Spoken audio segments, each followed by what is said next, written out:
Because teaser तो आ चुका है स्टारिंग सारा Ali Khan. If you are not insecure as a person, you are doing a very big favor to yourself. That's because किसी ने तो कोई डायरेक्टर ने शायद कुछ डाइट फूड मंगा लिया था. प्ले का नाम था आ नमो बहु नड़े छे. Namo as it not Narendra Modi. श्रोतागण, welcome to your podcast with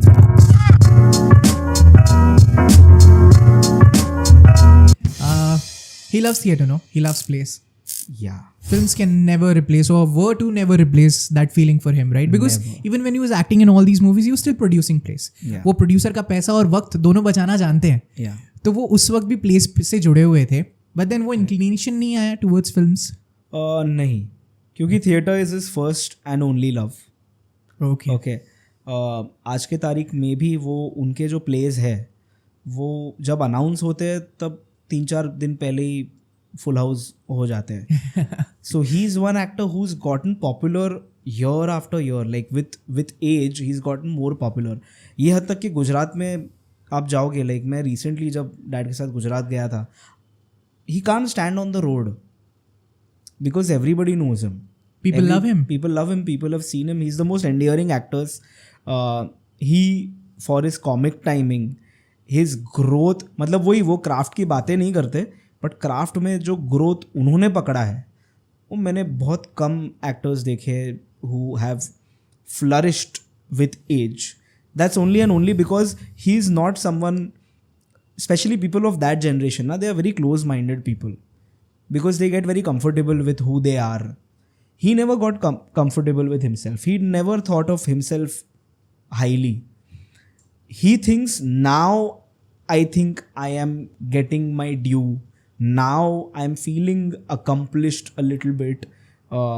But बोलते हैं ना, उनका धर्म है स्टेज पे जाके परफॉर्म करना और लोगों को हंसाना. He was going through a very hard time in the lockdown. क्योंकि थिएटर नहीं हो रहा था, राइट? एंड वो एक ऐसे इंसान है जिनको रोज़ स्टेज पे जाने की आदत है, रोज़ क्लैप सुनने की आदत है, रोज़ हंसी सुनने की आदत है. तो सोच क्या हुआ होगा उनके, how tragic it might have been for him when a guy who lives for claps, who lives for people's laughter is not getting that. जैसे आपसे आपकी मोहब्बत किसी ने छीन ली. 100%. It's like oxygen. आज की तारीख में भी वो इतना काम करते, इतनी मेहनत करते हैं. मुझे कभी कभी गिल्टी फील होता है यार कि बस कर, इतना क्या काम कर रहे हो यार. अपने को थोड़ा ऐसा लगता है कि चल भाई हम भी कुछ करते हैं अपनी लाइफ के साथ, ये मैं क्या कर रहा हूँ, you know. So that's only and only because he wants to be at it because he loves it so much. He loves theatre so much. Even the plays that he's produced, there are some plays, Raj, जो उन्होंने produce किए हैं जिनके subject matters इतने खतरनाक है. कुछ नाटक उन्होंने जो बनाया है वो इतने ब्रिलियंट है कि वो आपको हिंदी सिनेमा में देखने नहीं मिलेंगे ऐसे subjects.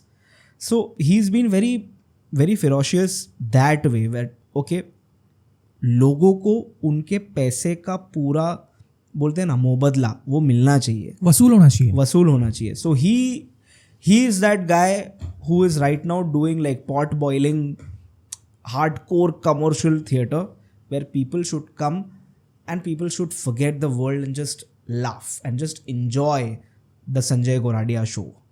So yeah, he's that. He's brilliant. And उनके साथ मैंने 2 बार काम किया है. Last 15 साल of 15 years of my small career, I have worked twice with him. The best part about him, bro, is that he's very established. People know him. But whenever he's traveling with his theatre group, he will ensure that the perks that a star gets, he doesn't want to enjoy it all alone. हम सब लोग साथ में. मुझे ऐसा लगता है theatre में स्टार कॉन्सेप्ट होता भी नहीं है वैसे, कि होता है कुछ हद तक है कुछ हद तक है. प्रॉब्ली जब मे बी बॉलीवुड एक्टर्स आके एक्टिंग करते होंगे स्टेज पे, थोड़ा बहुत है. But otherwise also, like non-Bollywood people also who are regularly doing Gujarati theatre, well, attitude issues तो आई थिंक हर एक इंडस्ट्री में है, राइट? सिर्फ फिल्म इंडस्ट्री नहीं, बट हर जगह पे यार. मतलब you worked in so many places, like people work in so many places. There are issues. People do have an attitude problem. That's because people are insecure, right? My father, the one thing that I have learned from him is if you are not insecure as a person, you are doing a very big favor to yourself. That's because if you are not insecure, you are ready to absorb. And when you are ready to absorb, you are ready to accept. And when you accept, you grow. You give. You give. You evolve. Right? You forgive also at the same time. So बोलते हैं ना, वो कोई भी tantrum नहीं, कोई भी attitude नहीं, कोई भी बड़ी मांगे नहीं, कुछ नहीं. वो प्रॉपर गांधीयन प्रिंसिपल जो है ना, सिंपल लिविंग हाई थिंकिंग वाला उनका फंडा है. And yes, he is very dedicated. Built a certain industry, seen I don't know what days of his life struggling, building, creating, and coming from a non-filmy or a non-theatrical background at all. Going empty stomach. Yeah. Going empty stomach. मुझे याद है एक मैंने देखा था, मैं उनके rehearsal में एक बार गया था उनके प्ले के. और जनरली गुजराती प्लेस का रिहर्सल्स शाम को 4 से रात को 10 बजे तक होता है. तो शाम को नाश्ता आता है, शाम को अराउंड 7 o'clock तो ब्रेक होता है, सब लोग मिलते हैं, खाते हैं साथ में. तो किसी ने, तो कोई डायरेक्टर ने शायद कुछ डाइट फूड मंगा लिया था. ओके, उस प्रोसेस में तो डाइट फूड आया था. अब उस ट्रूप में of course there are backstage artist, there are lot of production people who are there, lot of set दादाज and a lot of technicians who are not going to get food to eat in the night because they can't afford it. Because पैसा यहाँ चले जाएगा. पैसा यहाँ चले, and उतनी आमदनी नहीं हो रही है कि वो 3 टाइम का खाना खा सके. तो शाम का जो नाश्ता होता था, मोस्ट ऑफ देम, उन लोग के लिए वो खाना होता था, उनका रात का डिनर होता था. तो वो डाइट फूड आ गया एक दिन, and my dad really lost it. That नहीं, डाइट फूड आएगा, साथ में रोटी या चावल या पाव, ये 3 चीज़ों में से एक चीज़ आनी ही चाहिए, क्योंकि लोग अपना पेट भरते हैं शाम का नाश्ता करके. हर एक के पास ही सहूलियत नहीं होती कि वो डाइट फूड खाए. वो प्रिविलेज नहीं है diet food. Exactly, diet food is a very big privilege honestly. तो आई थिंक वैल्यूज़ उनके बहुत ही सिंपल और लाइक ऑन पॉइंट है, very human. Do you think it's because he's come from that, yes, the humbleness, very under, he's still rooted, right? very rooted. Like आज भी वो लाल बाग का लड़का या उस चौल का लड़का. yes, वो कहीं ना कहीं पे है.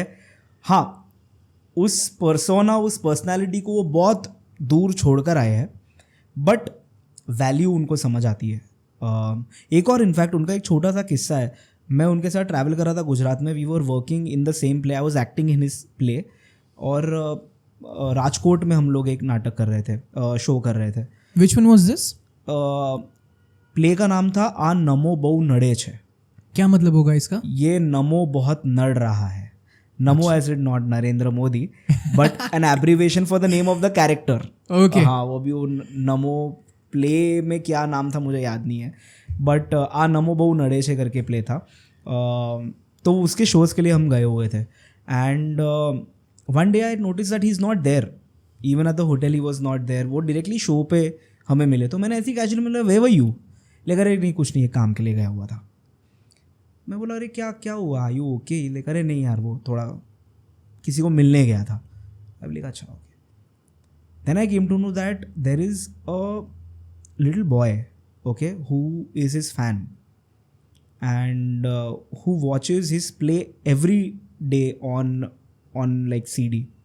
उनके CDs और क्लिप्स, वीडियोस वो बहुत ही वायरल है. या YouTube पे मैंने भी देखे हैं. बहुत, मतलब millions and millions of views है उनके. इस पे शेमारू मी पे उनके बहुत सारे Shemaroo Gujarati. These are in fact very lengthy plays, 50 minutes, 1 hour plays. या so they are all available there. तो एक बच्चा था उनके प्ले से था, that boy he had cancer. Oh यार. Okay, and he would watch his plays every day and he would laugh. Every day he would laugh. तो कैसे भी करके बच्चे के जो पेरेंट्स थे उन्होंने डैड को कांटेक्ट किया, और डैड ने बोला ओके मैं राजकोट आ रहा हूँ, मैं मिलकर आता हूँ, मैं आऊँगा आप मिलने के लिए डेफिनेटली. वो उनके घर गए, खाना खाया, बच्चे के साथ खेला और मज़े किए उन्होंने. ये बात उन्होंने किसी को ना बताई है, ना बताने की ज़रूरत समझी है, ना कोई PR एक्टिविटी में ये छापी है, मुझे भी नहीं बताई थी. वो तो मैंने पूछा तब जाके उन्होंने मेरे को बताया ये चीज़. राइट नाउ आई थिंक ये एक ट्रू आदमी की निशानी है somewhere down the line, where there is no boasting, there is no दिखावा नहीं है कोई भी चीज़ का, कोई ओझापन नहीं है, कोई नहीं, इतना सा भी नहीं. आई थिंक उस मोमेंट में जब वो उस लड़के से मिले होंगे, कोई भी बड़ा अवार्ड या कोई भी बड़े से बड़ा शो या हाउसफुल शो उसके सामने कुछ नहीं होगा उस फीलिंग के सामने. He would be like my life is successful, my art is successful, absolutely. I am happy and I am content. If this boy feels happy and smiles because of जो हमने लिखा है, जो हम परफॉर्म करते हैं, That उससे बड़ी means the ब्लेसिंग क्या होगी. Correct, that means the world to him. So yeah, audience को एंटरटेन करना, उनको हंसाना, ये मेरा धर्म है, ऐसा वो बिलीव करते हैं. या और हर एक थिएटर आर्टिस्ट, एक डेडिकेटेड थिएटर आर्टिस्ट तो यही चाहता है कि शायद उसकी मौत या उसकी आखिरी सांस भी थिएटर स्टेज पे ही हो, Yeah. स्पॉटलाइट पे. या आपने एक बात बोली थी, सुर, राइट, सुर. उसके पहले जो आप ये कह रहे थे ना कि ईगो जो है इंसान को ख़त्म कर देता है, तो मैंने जब जितना थिएटर मैंने देखा है कॉलेज के टाइम पे 2016 से 19, मीठी बाई कॉलेज, मासन मीडिया, मीठी बाई ड्रामा टीम, MDT, जिसके डायरेक्टर आप थे, हम एक कैरेक्टर थे, हम एक एक्टर थे, प्ले करते थे साथ में. वाई इज़ इट दैट आज भी Gujarati community and Marathi community, जो कि बॉम्बे की प्रीडोमिनेंट कम्युनिटीज़ है, मुंबई की प्रीडोमिनेंट कम्युनिटीज़ है, ये आज भी अपने थिएटर से, अपने रंगमंच से, अपने प्रयोग से, अपने प्लेस से, अपने एक्टर्स से, कहानियों से इतना क्यों जुड़े हुए हैं. और ये कम से कम 200 साल हो गए हैं इस लेगेसी को. मतलब राइट फ्रॉम बाल गंधर्व, श्री बाल गंधर्व साहब, इतने बड़े बड़े नाटककार हैं, पुल देशपांडे साहब खुद उसमें से एक थे. Why is it that these two communities are still so much in love with the theatre and they give it their heart and soul? I think इसका आंसर अगेन सेम ही है, culture. Somewhere down the line, अगर मैं Marathi theatre की बात करूँ तो I think Marathi households में नाटक देखने जाना ये एक बहुत आम बात हुआ करती थी. Even in Gujarati communities, going and watching a play was it was routine, it was a trend somewhere down the line. It was very cool to go and watch a play in those times. Even now it is. Unfortunately, ऐसा मुझे लगता है, जितना मैंने notice किया है, the new generation is not coming to the theater as much as the old generation still comes and still resonates. That's because वो ये फ़ोन में entertainment है. It is not cool to go and watch a play. Very few young people are actually going and watching a play in Marathi or in Gujarati. But yes, it is still a very flourishing industry. It is still a very flourishing industry because audience अभी भी उतना ही बड़ा है. उतना ही बड़ा तो नहीं, but काफ़ी बड़ा है, काफ़ी बड़ा है. I think going to a theater and watching a play, ये जो रूटीन है ना, इसके साथ फैमिलीज़ जुड़ी है, फैमिलीज़ की जनरेशन्स जुड़ी है. दादाजी अपने बच्चे को और उसके बच्चे को साथ में एक थिएटर में जाना, इंटरवल में वड़ा खाना, शो के बाद बैकस्टेज जाके नाटक अच्छा लगा हो तो आर्टिस्ट को बोलना, ये अपने आप में एक कल्चर है, संस्कृति है, एक टाइप से एक संस्कृति है. So I think it is flourishing, it is relevant somewhere down the line. With the new generation it is depreciating, it is a sad reality, but है वो. गुजराती एंड मराठी कम्युनिटीज़ नाटक के साथ इसलिए जुड़ी है क्योंकि उन्होंने कंसिस्टेंटली बहुत अच्छा काम देखा है, कंसिस्टेंटली बहुत अच्छे प्लेस देखे. बहुत अलग किस्म का काम होता था थिएटर में, जो तभी की 70s 80s की फिल्में थी, 90s की फिल्में थी, और जो थिएटर में उस दौर में जो नाटक होते थे उसमें बहुत बड़ा फ़र्क था. I think if I have to put it, okay let me put it this way, theatre was the OTT platform of the 70s and the 80s, where you would go and you would get to watch some like mind bending stuff. It was a way of life. Going and watching a play in a Gujarati family and a Marathi family was a way of life. Even in Marathi theatre, lot of veterans, Mr. Sriram Raghu and yeah, like बहुत पुला Deshpande, again theatre तो नहीं करते थे वो, but उनका stand up comedy act, he started that. Like पुला देशपांडे के लिए लाइन लगती थी एक रात पहले, लोग लिटरली सोते थे लाइन में टू वॉच स्टफ. तो पुला का एक बहुत कमाल का किस्सा है. पुला को जब पता चलता था कि अरे माझ्यासाठी लाइन लगती है, मेरे लिए लाइन लग रहा है, लेकिन यार ऐसा क्या है मेरे को जाके देखना है ये लोग कौन है जो सो रहे हैं लाइन में.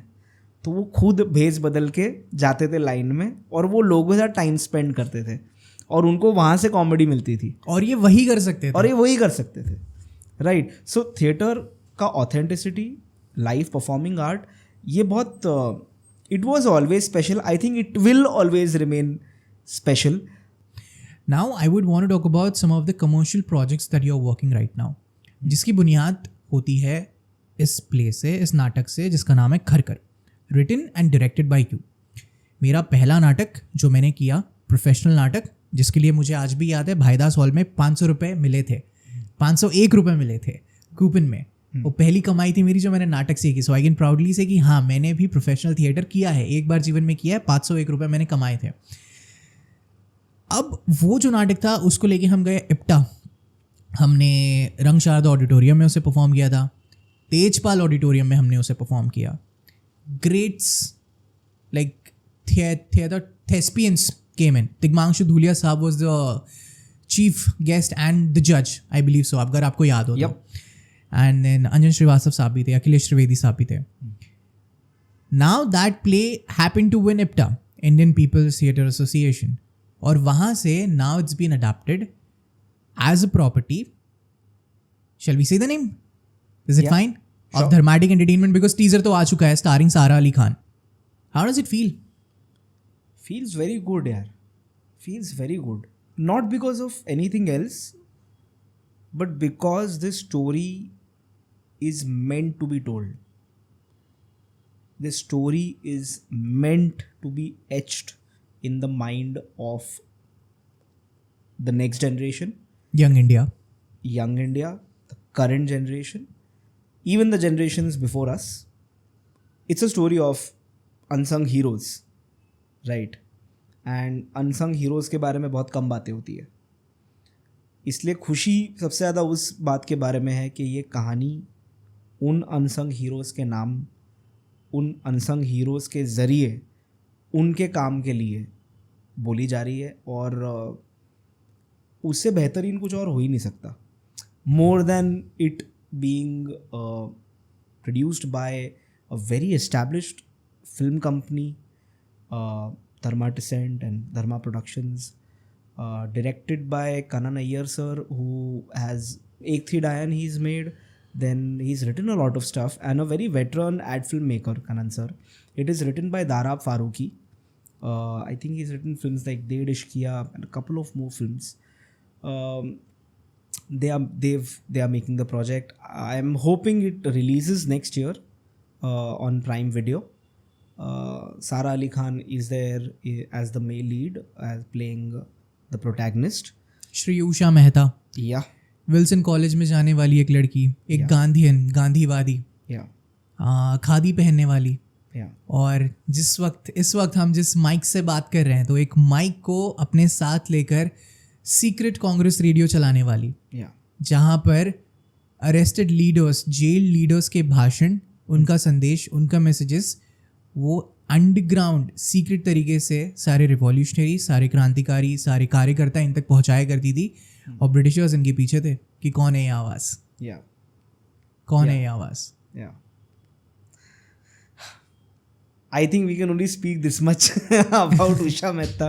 How are you associated? How are you contributing? I mean, when they came and approached you for this? No, they've adapted the play, and they also wrote their own narrative. So yeah, that much. I can't speak about it, Raj, a lot. No, I understand. Because I'm under contract and I No, cannot. I understand. बहुत अच्छा हो, शुभ लाभ, बहुत दुआएं, बहुत प्यार. हम देखने जाएंगे बिल्कुल थिएटर में जब रिलीज होगी. It's going to release on Prime Video. It's not going to release in It's the not theater. having theatrical It's release. a direct Prime Video release. It deserves a theatrical release. Well, yeah, that's what it is. Yeah. देखेंगे, बिल्कुल देखेंगे. जरूर. आपको याद है हम लोग All India Radio में परफॉर्म करने गए थे. We met her family. Yes. उनकी बेटियों से मिले थे, if I'm not wrong. No, Bob तन्ना की बेटियों से मिले थे. बॉब तन्ना की बेटियों से मिले थे हम. Yes. उषा मेहता जी की बेटियों से नहीं मिले थे. No, she was unmarried. She was unmarried. Yeah. Oh, Bob Tanna was the person who was assisting her, supporting her. Yeah. उनके साथ में थे, right? Yeah. आपको पता है जब उषा मेहता जी जेल थी ना, तो she became the first prisoner, so called prisoner in Mumbai, जो direct orders of वल्लभ भाई पटेल से जिनको रिहा किया गया था. Yeah. She became that first woman to say. Right. Yeah, what a legendary person. Brilliant. Different breed of people ना, different times, different people. 100%. वही ना, हमारे जो आज़ादी हमें मिली है उसका वैल्यू हम कभी नहीं समझ पाएंगे, Raj. I don't think us as a generation, the future generation, we can never understand what that generation went through, and at what cost was freedom given to us, so-called freedom given to us. Yeah, as you said कि वो अलग ही breed के लोग थे, वो अलग ही values के लोग थे. मुझे ऐसा लगता है कि उन लोगों में, मैक्सिमम लोगों में वो टाइम पे रीढ़ की हड्डी थी. They had a spine. Today, we are very scared to speak about stuff. To voice ourselves, to express ourselves. Too busy scrolling. Yeah. Too busy in reels. Yeah. Too busy in that 15 minute of fame. Yeah. 100%. But I think ऐसे conversation हम आते हैं भाई, ये चीज़ को उजागर कर सकते हैं. जब तक लोग इनके बारे में जानेंगे नहीं, देखेंगे नहीं, 100%, या बात नहीं करेंगे, तब तक कि वो आइडियाज़ जाएंगे नहीं. Because as Bhagat Singh used to say, like you can kill the man but not the ideas. Yep. 100%. Yeah. And let's I really hope that people watch the film and people understand The emotion behind it. Yep. What it took to actually collectively fight to free the motherland. So Not just from the physical presence of Britishers, but the mental presence of Britishers as well. Yeah. वही है बात. ठीक है, ज़्यादा बात नहीं करते. हाँ, थोड़ा यार. But I think first time ever spoken, I think ये पॉडकास्ट पे ही हुआ होगा. यस, आपकी तरफ से. यस. चलो ठीक है. या मैं बहुत आपका शुक्रगुजार हूँ. थैंक यू यार. All right. एंड ये बहुत मस्त सार्काज़म से बोला आपने. गगन दामन बाजो पीयूष मिश्रा साहब का प्ले था. इन्होंने लिखा था which letter got converted into the legend of Bhagat Singh. Oh, it was a play. It was a play written by Piyush Mishra साहब. Right. And then इसलिए he has the writing credits also, जो उन्होंने बहुत लड़के लिए. Yeah. And वो मूवी को direct किया था राजकुमार संतोषी साहब ने, जो कि घायल जैसी मूवी बना चुके हैं. Yes. लेकिन उन्होंने बोला था कि बहुत सारी जो चीज़ें हैं वो मॉडिफाई हो चुकी थी. जो प्ले की लाइन्स होती है उससे थोड़ी हट कर, obviously to treat the cinema audiences, बन चुकी थी. Let's not talk about any movies, but जब कोई भी प्ले, बिकॉज 70s में भी ऐसा होता था कि बहुत सारे हिंदी या मराठी प्लेस को लेकर ना आप मूवीज बना देते. जैसे अश्रुंशी फूले, ये सही नाम है? अश्रुंशी फूले. हाँ, ये सही नाम बोल रहा हूँ ना मैं? राइट. या तो जब ये ऐसा होता है, बेसिकली आप किसी राइटर के बच्चे के साथ छेड़छाड़ कर रहे हो, तो how do you take it? How do you accept it? You accept it. You have to accept it. You accept it because see, I think दो चीज़ें हैं. किसी भी पीस ऑफ आर्ट को देखने के दो तरीके होते हैं. एक है ऑब्जेक्टिव और एक है subjective. Right. There is an objectivity that needs to be there, and then there is a subjectivity that you have to allow.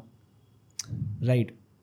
कोई भी दिग्दर्शक निर्देशक जब कोई चीज़ बनाता है, वो एक टेक्स्ट को अपने हिसाब से इंटरप्रेट करता है और फिर वो लोगों तक पहुंचती है, वो ट्रांसलेट होता है और फिर वो सेल्यूलॉइड पे छपता है. तो one has to be collaborative. निर्देशक एक स्क्रिप्ट को बनाने की कोशिश करता है, तब उसके दिमाग में अपनी इमेजरी बन रही है, right. But the director and the writer, both of them have to be collaborative enough to, okay, you are saying you want to change this, why are you changing this? Oh, okay, this is the reason, nice, I buy that point. So one, either you have to convince me or either I convince you that why it can't be done. Somebody has to sell it to someone and the other person has to buy it. 100%. क्योंकि गाड़ी 2 चक्कों पे चलेगी, एक चक्के पे नहीं चल पाएगी, नहीं चल सकती. तो अगेन वही कोलैबोरेशन की बात है.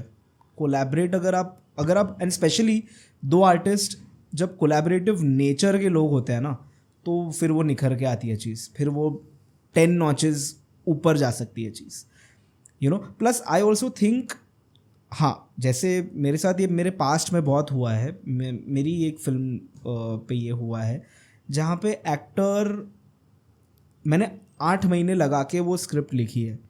हर एक डायलॉग, हर एक पॉज, हर एक पैरेंथेटिकल, हर एक चीज़ का एक मीनिंग है. जब कोई उसके साथ छेड़खानी करता है और जब लिखा हुआ वर्ड नहीं बोलता है ना, तब मुझे थोड़ा गुस्सा आता है, खलल मचती है, बहुत बहुत गुस्सा आता है. क्योंकि यार तुम तो आज पढ़ रहे हो, मैं 8 महीने से लिख रहा हूँ इस चीज़. उसके पीछे में कोई रीज़न है, कोई महत्व है. हाँ, there is some thought. Just because you don't have the capacity to learn the lines, that is not my problem, that is your problem and your job as an actor. Yeah, and if you are not able to fulfil that, firstly don't call yourself an actor. if you are not able to do that, and if you wish to improvise or if you wish to change something, at least have the gall to speak to the writer that hey, मैं ऐसा कुछ सोच रहा हूँ, क्या लगता है. मैं ये बोल नहीं रहा हूँ कि तुम आओ, तुम you have to be you should be extremely nice and convince. No, it has to be done, it has to be reasonable. Just say it. You can't be, just because you don't remember lines, you and you are changing stuff. आप सुर की तो वाट लगा ही रहे हो, आप उस scene के फ्लो की वाट लगा रहे हो. तो वो मुझे बड़ा गुस्सा आता है कि जब आर्टिस्ट प्रिपेयर होकर नहीं आता ना, तब बहुत गुस्सा आता है. थोड़ा नहीं, बहुत गुस्सा आता है.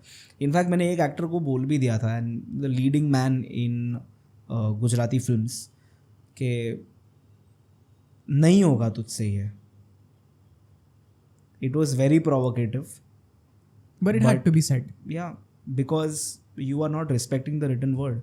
If you don't have the capacity to respect the written word, then you are just doing a job. आप आ रहे हो, आप अपनी lines बोल रहे हो और कट रहे हो. You are not understanding, you are not meaning what has been written. And if you are not going to mean, if an actor genuinely does not mean a line that is written, it will never touch. It will never reach the audience. It will never resonate. It will never penetrate. It will never penetrate. मतलब उसको एहसास करके उसको व्यक्त करना है. 100%. इसलिए collaborative nature वाले लोग आसपास होने चाहिए, ओपन माइंडेड लोग होने चाहिए. आपका दिमाग एक रॉक की तरह नहीं होना चाहिए, एक स्पंज की तरह होना चाहिए. कि जब रॉक के ऊपर नए आइडियाज़ हिट करते हैं ना, तो तकलीफ होती है. जब स्पंज के ऊपर नए आइडियाज़ हिट करते हैं ना, तो समा लेता है, एब्जॉर्ब कर लेता है. And then you decide if this is working for you और if it is not working for you. That depends completely on you. Again, that is subjective to you. Yeah. But what is objective, don't try to change that, because and then फिर वो दिखता है कि भैया ये देखो, अब ये शाना बन रहा है एक्टर. मैं आपको एक किस्सा याद दिलाऊं, मुझे लगता नहीं कि शायद आपको याद होगा. हाँ, हम लोग फॉयर पे प्रैक्टिस कर रहे थे, 3rd फ्लोर के, आप भी थे. ओपनिंग सीन, मंगल पांडे की फांसी. मैं और भाग्येश दो वो फांसी के जो कटघरे होते वो बन के खड़े थे. राइट. एक कैरेक्टर था, एक एक्टर थे हमारे साथ, आहान देसाई, अभी भी है, बहुत बढ़िया इंसान है और अच्छे कलाकार है. उनका एक डायलॉग था, अंग्रेजों के खिलाफ धोखा.